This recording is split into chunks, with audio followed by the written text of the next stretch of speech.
I've just seen all 7 seasons of Buffy the Vampire Slayer. It's first time ever. I thought I would finally watch it.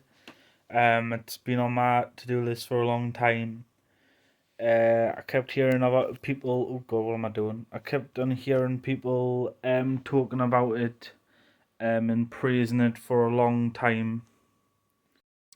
Um, yeah, I've heard praise about it for a long time, and I'm really fed up with the bad writing and like just the lazy writing of movies and TV shows these days. It isn't everything like that. Like, House of the Dragon is great. There are shows coming out that are great. Not everything's bad, but there is a lot. Like, I've heard the new Lord of the Rings is bad. I'm aware of She Hulk, and I think it's really good that I mentioned Lord of the Rings and She Hulk because yeah, that like, they're doing the lazy way to like what Black Widow did and stuff. Do the lazy way of making a strong female character. They just make all the blokes weak. And in Buffy, yes, like all the human males are weaker, but they're not useless. They're not. Yeah, there's like a joke character, but they're still. This is a thing. Like, I don't get offended just because there's like a woman that's stronger than a man. Don't go, how dare that? But like literally, when it doesn't make any sense, and you just do it to be like how women are better, that's when it's annoying. Um, like when like little scrawny women get to kick the shit out of like massive like rock sized men. That's when it doesn't make any sense. But when you add like, oh well, this is a superpowered person that that's when I'm like, yeah, I believe it. But you've got to just not be lazy and just say like Batwoman. Oh, she's like a scrawny little stick figure, Jimmy Neutron looking fucker, and she can kick the shit at everybody. It's like no, I don't believe that.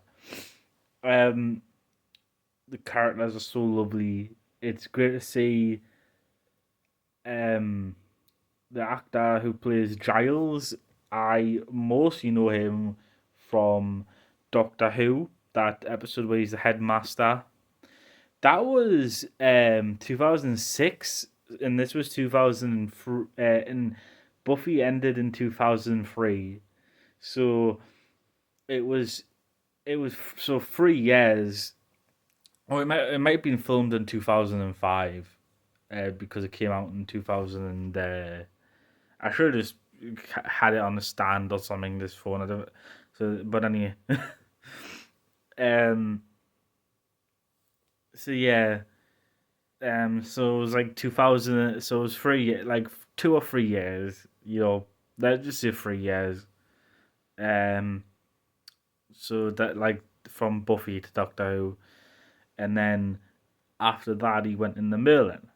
And I know he did things between and after and before and all that, but you know whatever.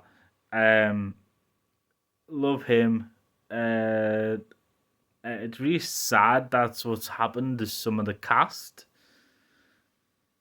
Like the actor Xander, he's like a massive like alcoholic and like drug, like misuses drugs and stuff. He's got like a massive problem. He smashes things and is very violent.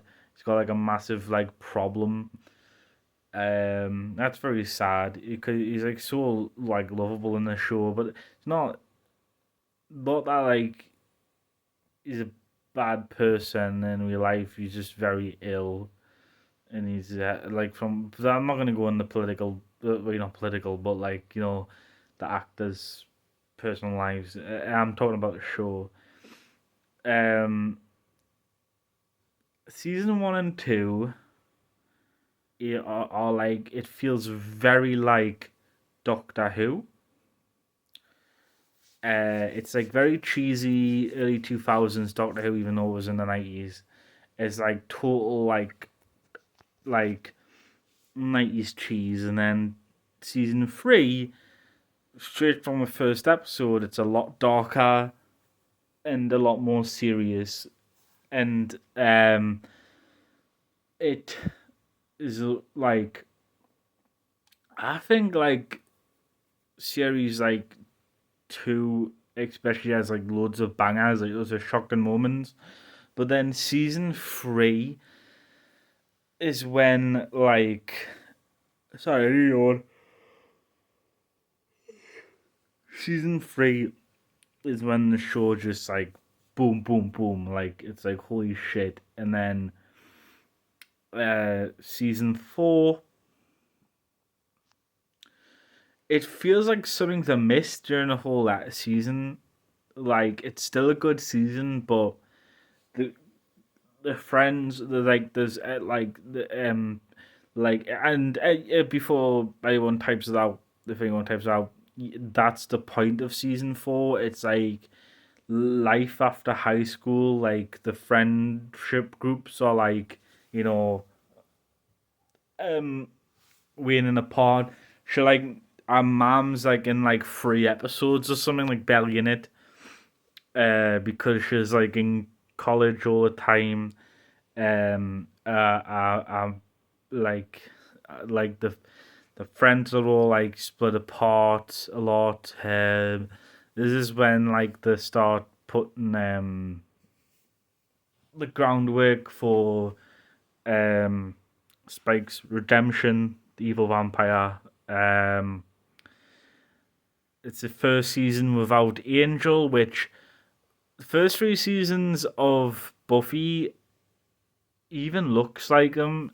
I feel like Twilight is like was inspired or maybe just like ripped off from Buffy. And then Angel is basically like Edward, I believe he's called. Um, it's like that same vibe where it's like really creepy, and he's like, it's so funny because this guy's like super like buff and like really tall, and like he's always slouching and stuff, and he just looks really. I kept getting distracted. Like, why is he slouching? So why is he like just like he looks just so ridiculous in front of Buffy, because like he's like double the size and double the width. He's just like ginormous. But she kicks the shit out of him, but like it's because of the superpowers and stuff. But yeah, so it's like that like romance, and then like um and then um it's still a fun season, season 4 though. And then they're like, they decide to put the groundwork that like, or Willow changes it, she has a totally different story, like, the get rid of Seth Green, and it turns out she's which they even put, this is the thing, like there's like groundwork in like season like 3 that Willow is like, wait, she's like a alternate reality self, because there's a lot of it reality episodes, because Buffy now has like a multiverse. So more than likely, if this didn't happen, like, with um what his face, Whedon, if he didn't turn out to be a really horrible person, they would have probably brung him, like, and all that didn't go down. All the drama and that didn't go down for Avengers 2. They would have brought him back for the multiverse stuff, because it is like they do just talk about dimensions, or like another dimension and stuff, and I think in the comics is like just a full out like, what if like multiverse is just like, there's like, I think there's a universe where like there's like an alternate thing where just, so like, I think there's like comics where it just like delves into, I believe, maybe I'm wrong, I'm probably wrong, but like Xander is a full fledged vampire. Um, yeah. Anyway, um, season 5 is like the season where like it was a lot depressing and it was more like say season like 4 like 3 that had bangers and then season 5 like things were changing. And at first, I didn't like it that they had just decided to retcon it.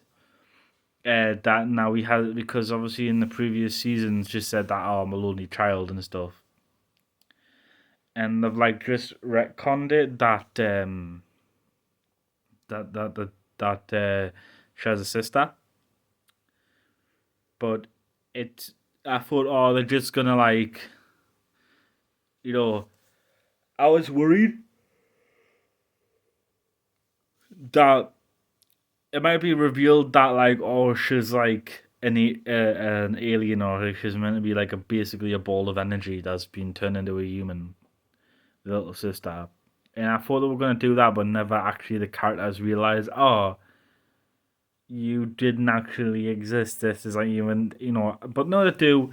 They fully go through it. They go, oh yeah, like it's like the retcon is in universe. Like some people put a like, basically a spell that like rewrit history and stuff, and they did it enough, like because it was like annoying that I guess it might be my tism thing, but like I just didn't like that it was suddenly changed, but they did it well, and then you know I thought they were gonna like delve in that like oh this spell like the sister being here because I like a mom when she like faints she like the spell breaks off and she goes wait who are you and then she like and it's like it never explains like how she goes crazy as well the man because just they can play that when you're crazy. I think wait, I think it's where the oh no, sorry, I think it's where the be because the tumor's like making her it's making her crazy and crazy people can see the reality. And so if it's like your brain's damaged, then you can see basically you can see fake people. um and anyway, so but like it I thought it was implying that maybe it's implying, but they're just you meant the fans meant to have that theory, and it's never gonna fully confirm it. But what it seemed like is maybe like everybody's like brains being like like our memories being like everybody's memories being like changed, like it might have like had a negative effect on the mom, like it had might have like caused damage, and that's how she got the tumor. That's what I believe is anyway that it possibly did that because it's a bit of a coincidence that like oh like this new you've just been given this like new daughter your whole history's been rewritten and you also got a tumor and then she has the operation and everything's okay for like 5 episodes and then there's just finally the episode spoilers by the way but then there's that episode called The Body and it's the most I remember sitting down in the morning and I had no idea. I've never heard this from the fan base. I've never heard anybody ever talk about this ever. And I sat down and just sorry, it was the episode before. I was just watching a normal episode. I was gonna go to the gym, and I was like, oh, before I go, I'll just watch this episode. And at the end of the episode, Buffy walks in the house and she's like, oh hi, mom, what you doing? And she's like, mom, and she's she's totally still. It's so creepy as well. She's just lying, eyes open, on the sofa, and the episode cuts to black credits. Anyway, she starts going, "Mom, mommy," like is in like she's like sounding desperate, like she's like it was like really good, as if like it was kind of like it was like to me it came off as like probably like she was like this tough, brave like hero, heroine, whatever. But something like that, seeing her like mother like be dead right in front of her, like broke her down to like revert her back to like in like a vulnerable child, like as she was like seeing mommy and getting all like, you know, I don't know, very vulnerable. Like she's like has this like cocky attitude, but that like broke all that down. And anyway, then you go and I was like, I had to quickly start watching it, and then the body, I was like, holy shit. And it's just like it's like it seems like I'm sure it's like one cuts as well. The entire episode has no music, and it's just basically like it's like only I feel like the studio probably demanded them to put a vampire in at the end because a vampire just seemed really unnecessary because the entire episode was literally just no fighting. It was just a drama. It was just about people coping with a death in the family, and like what made it like more like even more like, it's because you know that in the last season she had like barely spent any time with her mom. So I thought that was really clever because like we do like take things for granted like that, like I'll just, like you just like get on with your life and you forget all other people, and you don't realize like how much time you actually may have left with them. So you just like kind of like just like, and then when they unexpectedly go, that's it. You like feel like shit because like, oh, I spent the last year like not paying much attention to them, and like she even like threw up and stuff from it. It just I'm not gonna go into great detail about it. I'm like trying to like fly through each season, just saying my little thoughts. I could make like another video like going into deeper detail, but I just wanna like kind of thoughts on each season lightly. I mean, that's like that so that yeah, and then you've got like she fights a god this season, and they keep thinking, "Oh, is it the god that killed the man?" And it's like, no, this was actually just a natural thing. In the next episode, the little sister resurrects a man, but just as she's about to open the door, like, well, we don't know what it's gonna be. It's like a monkey's paw thing, like you don't know how this is gonna be affected. I'm sorry, you don't know how what like the consequences is, so that they like decide just not to do it. But like, and Buffy was keep telling our sister that like you can't do this. That will not be your man. But then Buffy then like when she started hearing the knock on the door, she reverted back to her like childlike self, like just wanted to be with her mom, like yearning to like have everything back to normal. Didn't want to have all these responsibilities and not lose a family member either. And she just like all our like rational self just washed off as soon as she heard that knock on the door. Sorry, I'm like pointing at my bed, and I think that's so good. That is such a beautiful episode. It's depressing as fuck. That like wrecked me for the entire day. Um, and and then the next episode as well. Like I said, the next episode of the body was to try and resurrect that, and then um it just like, and then like a lot of season 5 after that, and a lot of season 6, most of season 6 is basically Buffy being forced to be an adult. This is a thing like I had to like leave home at 19. I wanted to leave at 18, but I left again, man, because it wasn't safe for us to be around the people that were negatively affecting my mental health.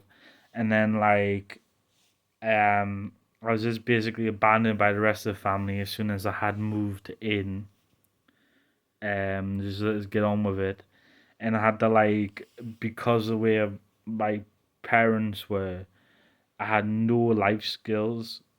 I had no uh like no like anything. I didn't know how to use a washing machine or anything.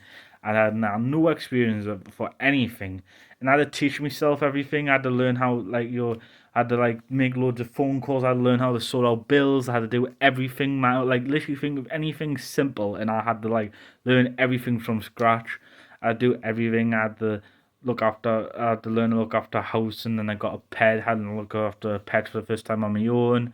I do all this all on my own, little autistic man at 19, and I think I'm so proud of myself for that. And so that like half of season 5 and half of season 6 and most of season 6 is like Buffy being thrown at the deep end. She now has to. My mom's dead. Her dad's fucked off. She's got no like Giles eventually goes, well, you're depending on me too much, and like I want to be there for you because like he's like basically a dad to her. He's like a father figure, and he's like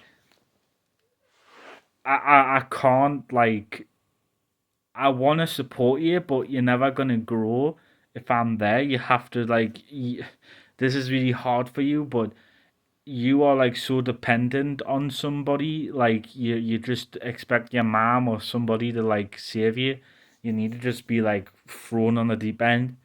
You just be thrown in the deep end and just do it. And so he left.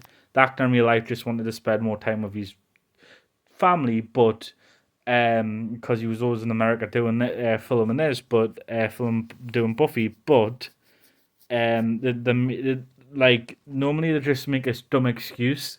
Like, oh, they're just on holiday or something, or randomly, and it feels really weird that the actor's not in this episode. But they make it like really sensible. It's really smart what they do for season 6, and yeah, it's really interesting. Like Buffy, like, but the thing is, like, they just like eventually just like forget about Buffy, like working at like a burger restaurant, and then like they mention it in season 7, and then they're like, oh, actually, yeah, she's now. There was this saying, oh, you were gonna get like barely any money for being a counselor, and like I thought that means she was gonna like have to learn to do two jobs at once, but no, that kind of got forgotten. Um, I can't even remember who technically like I didn't really like the villains of season 5, season 6. Sorry, they were just three idiots that were really unlikable, and plus like one of them, the shorter guy. He was actually like a good guy, and he had like a sad thing where he wanted to kill himself and stuff. And there was an episode where Buffy had to like in season 2 had to like or season 3 had to like tell him not to and stuff, like calm him down and stuff and save him. And it's just sad that he became a villain and he died in season 7. But yeah, and then like Willow becomes a villain, which that's all good, and like, oh, it's so sad, like what happens with our girlfriend and stuff. And again, I don't want to make this like video like a two-parter, so I'm gonna try and get this done very quickly. Cover Phone only like does videos at 26 minutes. So season 7, it's like in real life, like the studio and Whedon agreed to end the show at season 7, even though he didn't want it to end at season 7, because obviously he made like several of our seasons, like each comic book, like this comics there's like season issue season 8 issue whatever, and I know Giles like dies in season 8 as in the comics, but anyway, this is like the big bad. It's the first evil, the most evil thing, and they have uh, one of the main characters loses his eyeball and like literally just puts his thumb through his eyeball. They have uh, Nathan Drake from the fan film in it, who also was in Firefly, which is also a Whedon show. Um, and it's like it's really dark, and at the end they like do like it's so like it just this one like because a lot of the episodes seem like basically like it had a continuing storyline, but it was like Doctor Who, it had a continuing storyline, but also it was like months of the week at most of the time. But the final season is like it's just continuing and continued, and like it's just like training all these people, all these like potential people and vampire slayers and stuff, and It's just it's really good. It's really fun season, and then it ended with a massive battle with everybody, all these girls becoming um vampire slayers, getting the powers. They were gained all their powers, and it's like I don't know if anybody knew, but like anybody that's watching knew because they might not know what Buffy, like never watched Buffy, but it's about it's a meta of being like being the Slayer, having this power. It's a metaphor for becoming a woman, basically. Like like basically, you're no longer a kid and stuff, and you're a woman and instead, and it's like and like I think I know like the vampires are a metaphor for something as well and stuff. This is why I didn't want Spike to actually stay alive, but the studio like the Spike who's in like season 2 to season 7, um, he was meant to like live for 2 episodes, but like he was fan favorites. He was a fan favorite. Like Tumblr girls would absolutely love him. I didn't really like him that much at times. Like he was just so evil and despicable. Like Buffy shouldn't have. I hated it when Buffy was like in a relationship with him and stuff. But like at the end, she like in the final episode in the finale, she like said she loved him, but he said, "Though I know you don't. You're just saying that like because I'm about to die." And like they kind of acknowledge that, so actually no, she did love him. And I know I read an article saying, oh yeah, Spike actually won because he got a heart at the end. No, he didn't. She just said that to make him feel better because he's sacrificing himself for her. But anyway, that's it. That's the end of the video. I've said that I could go on deeper in the future, but that's all I'm going for now. Thank you for